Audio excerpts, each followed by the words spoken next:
Okay, we're going to use this as our review of the sections for 2.1, 2.2, and 2.3 before you guys take the quiz tomorrow. So I'm hoping that you kind of worked all this out first and then you're checking your answers.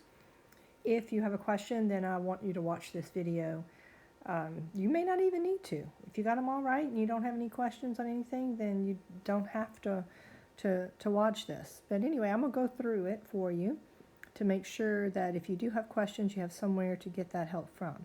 So on the first one, our first section is asking us to state the domain and range and determine whether it's a function. Remember, our domain would be all the x values. So it's the set -1, 0, 1, and 2, all the x's in every ordered pair.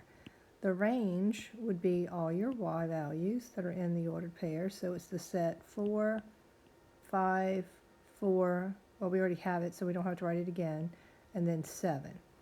Okay, is it a function? This one is yes, it is a function because every x has only one y. It's okay if the y repeats. Okay, so I'm going to write that. Okay if y repeats. You just can't have the x repeat, okay? Let's see, on number 2, the domain of this one would be -5, 2, 0. Oh, we already have a -5, so I don't have to put it twice. The range is all your y values, so that would be -2, 1, 3, and -4. So is this a function? No, because the x repeats. There's an x there that repeats, the -5 and the -5. They have two different y's, so that one is not. Now on these two, I want you to be able to look at the graph, use your Desmos to check the graph of that. Now I can't pull it up right here, but when you graph with Desmos, y equal to 2x minus 7, it's at -7, right, down here somewhere, and it's going up by 2. So it's kind of like this, okay, that line. So that means that our domain, which is our x's, since this is not specific points, right, this is a line, and there's arrows on each end, so that means the domain is all real numbers. And that's just a capital R with an extra little line on it. But you can actually write the words all real numbers if you like. Okay, and then the range is your y values. Are there any restrictions on this one? No, it's all real numbers also. I shouldn't try to rush, because then I write not neat at all. Okay, so is it a function? Well, remember that when you're looking at a graph, you can do the vertical line test, and if I can draw a vertical line through it and it crosses it only once, it is a function. So this one is yes, it is a function. Now when we look at the last one there and we graph it, it's a negative y equal -x squared plus 3. Well, if you look at the graph on that one, it's going to be at x is 3 here where it crosses, or sorry, y is 3. And it goes down something like this, okay? It kind of looks like that. So, and of course it does have arrows. There's no ending point. There's no dots at the end there. So our domain on this one is all real numbers for the x.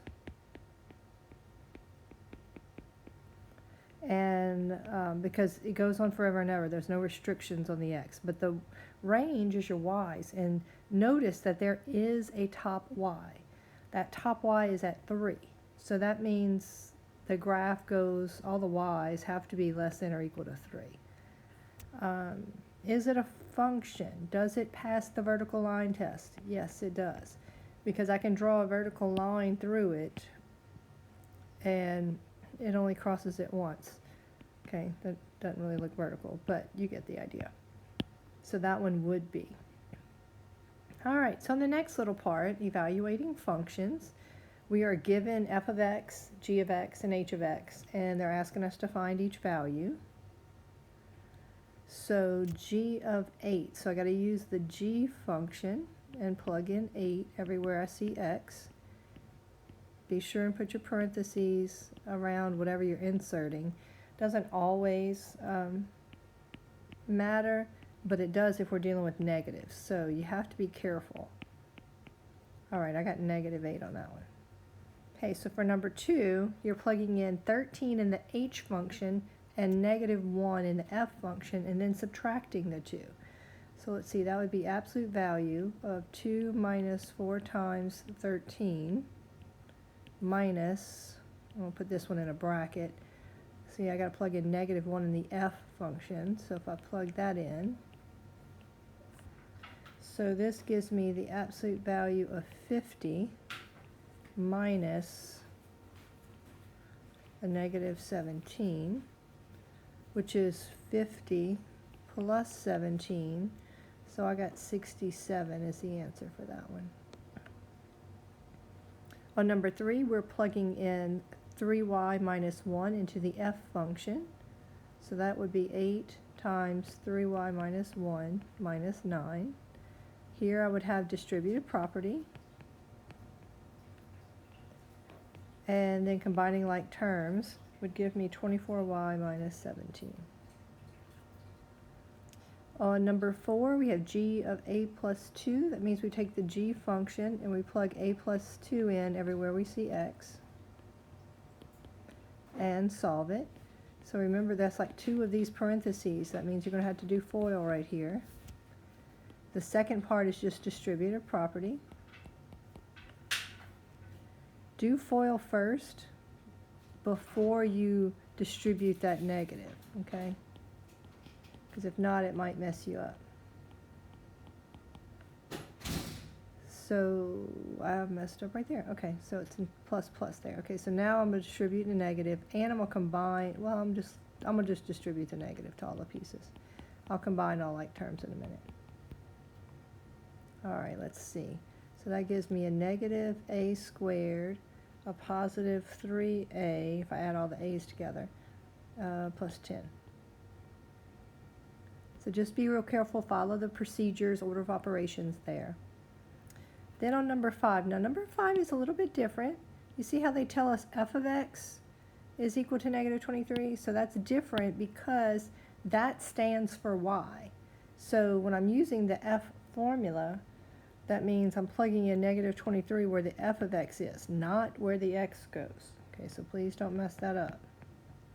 So I have this equation, I'm going to solve for x. So I'm going to add 9 to both sides. And then if I divide by 8, that gives me negative 7/4. Or if you want to write it as a decimal, negative 1.75. And I'm okay with that. Either one of those would be fine. Okay, so on this next one, we are looking at slope-intercept form and standard form. So on the first two, so let's write each equation in standard form. So standard form, if you remember, is ax plus by equal to c. So that means I need the x to be in the front. So I'm going to subtract that 9x to go in the front.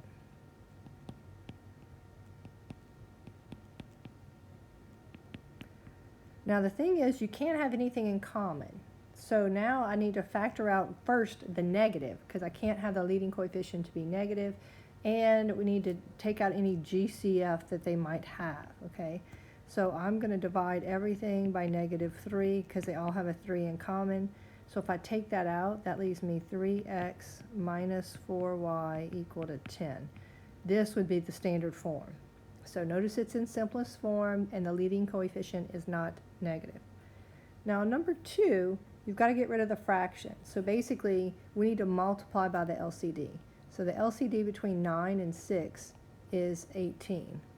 So I'm going to multiply everything by 18, okay, every term. So I'm going to say 2/9 x times 18 minus 18 times 5, 6, oops, I guess I didn't need to put a parentheses there. Let me try to make it match.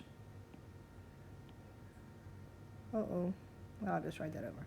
Okay, learning how to use this. Okay, so 18 times 5, 6y equal 18 times 2. Okay, so this would give me 4x minus 15y equal to 36. And if you need to use your calculator on that part, that's totally fine. I'm okay with that. All right, so let's look at slope-intercept form. Okay, to write it in slope-intercept form, then graph. So on this one, to put it in slope-intercept form, I'm going to subtract the x from both sides. So it gives me negative 5y equal negative x plus 20. And then I'm going to divide everything by negative 5 to get y by itself. So y is equal to 1/5 x minus 4. So that means m is 1/5 and b is negative 4. So I got to start where b is negative 4. That would be here. I'm going up 1, right 5. So that's here. And so my line has to go like that. Okay, so number 4, we would add 10y to move it over here. So plus 10y plus 10y, because I need it in the front. I'm on minus 15x to move it to the other side. So that gives me 10y equal to negative 15x.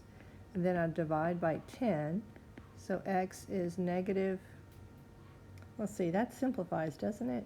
Yeah, that would be 3/2 x. Why did I write x right there? That's not an x. That's supposed to be a y right there. Okay, so y is negative 3/2 x. So that means m is negative 3/2, b is 0. So I start at 0 here. I'm going down 3, right 2.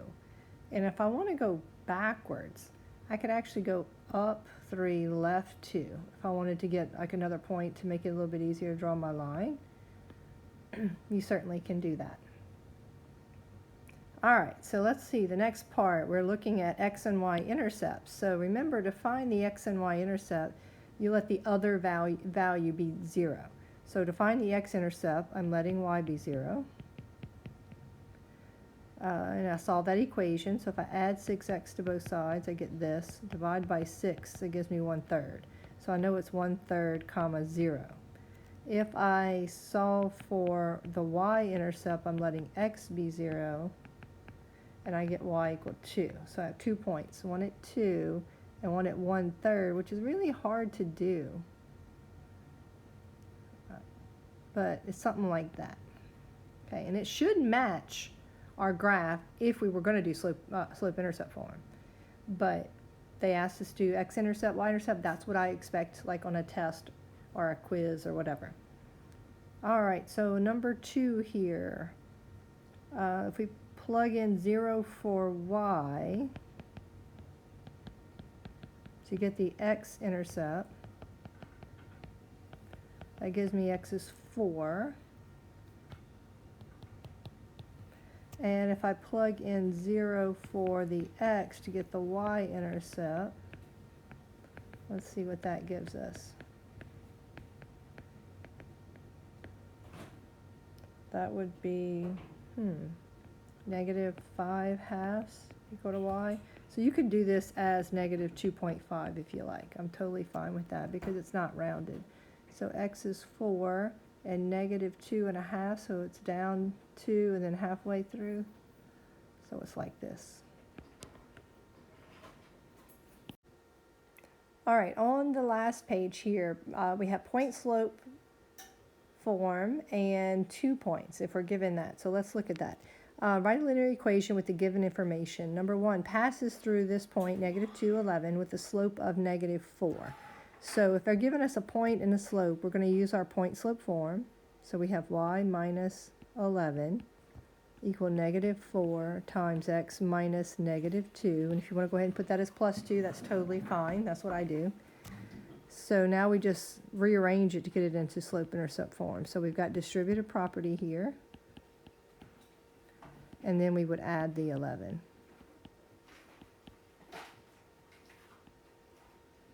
Okay, on number 2, passes through this point, is parallel to this line. Remember, parallel, they have equal slopes. You need to know that. So if we put this in slope-intercept form, we would subtract the 2x on both sides, and then divide everything by -3. So we'd have y equal to 2/3 x minus 5. So the only thing I need from this is the slope. That slope is 2/3. So that's what I'm using here. So when I do my point slope form, we have y minus -6 equal 2/3 times x minus 2. Then cleaning that up, do distributive property. And let's see. Oops, that's supposed to be a 2. So y is equal to 2/3 x minus 22/3. If you want to write it as a mixed number, I'm okay with that. Let's see what that would be. This would be 7 1/3. But don't put this one as a decimal because it repeats. So I don't want you rounding anything off. All right, number 3. If you're given 2 points, so this one passes through 2 points. So the first thing you have to do is find the slope.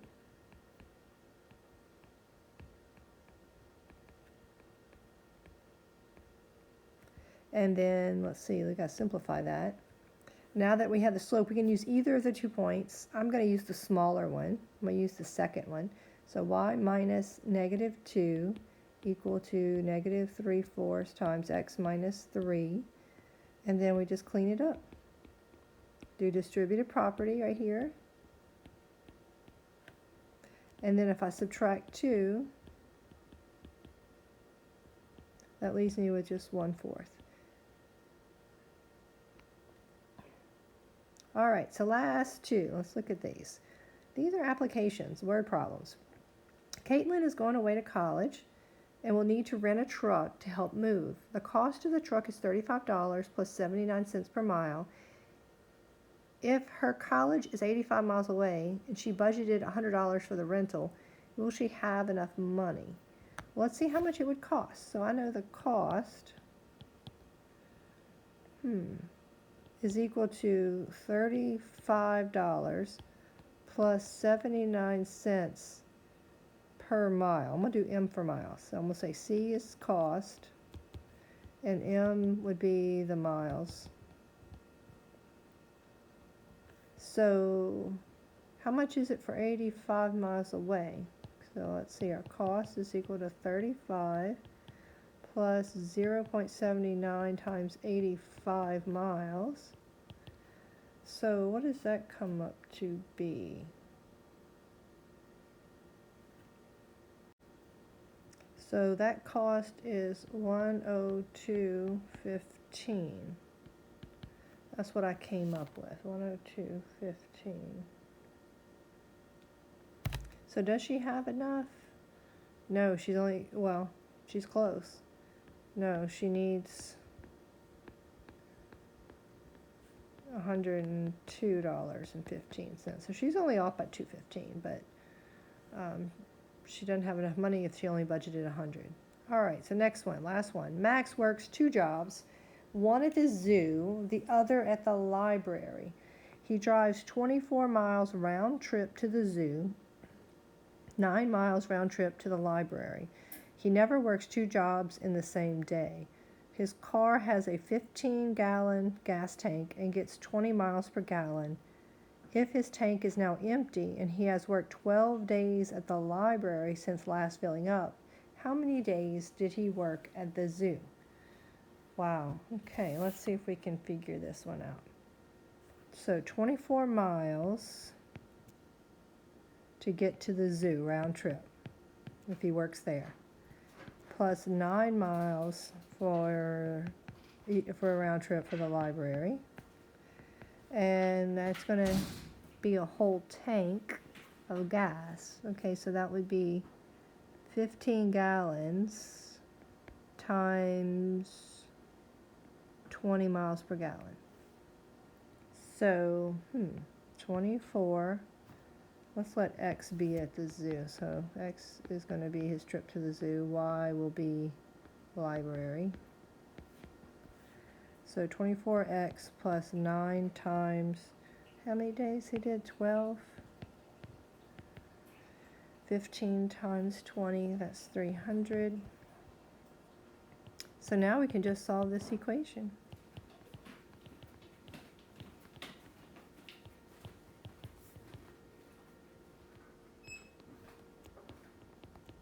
Oh, I got 8, so 8 days at the zoo.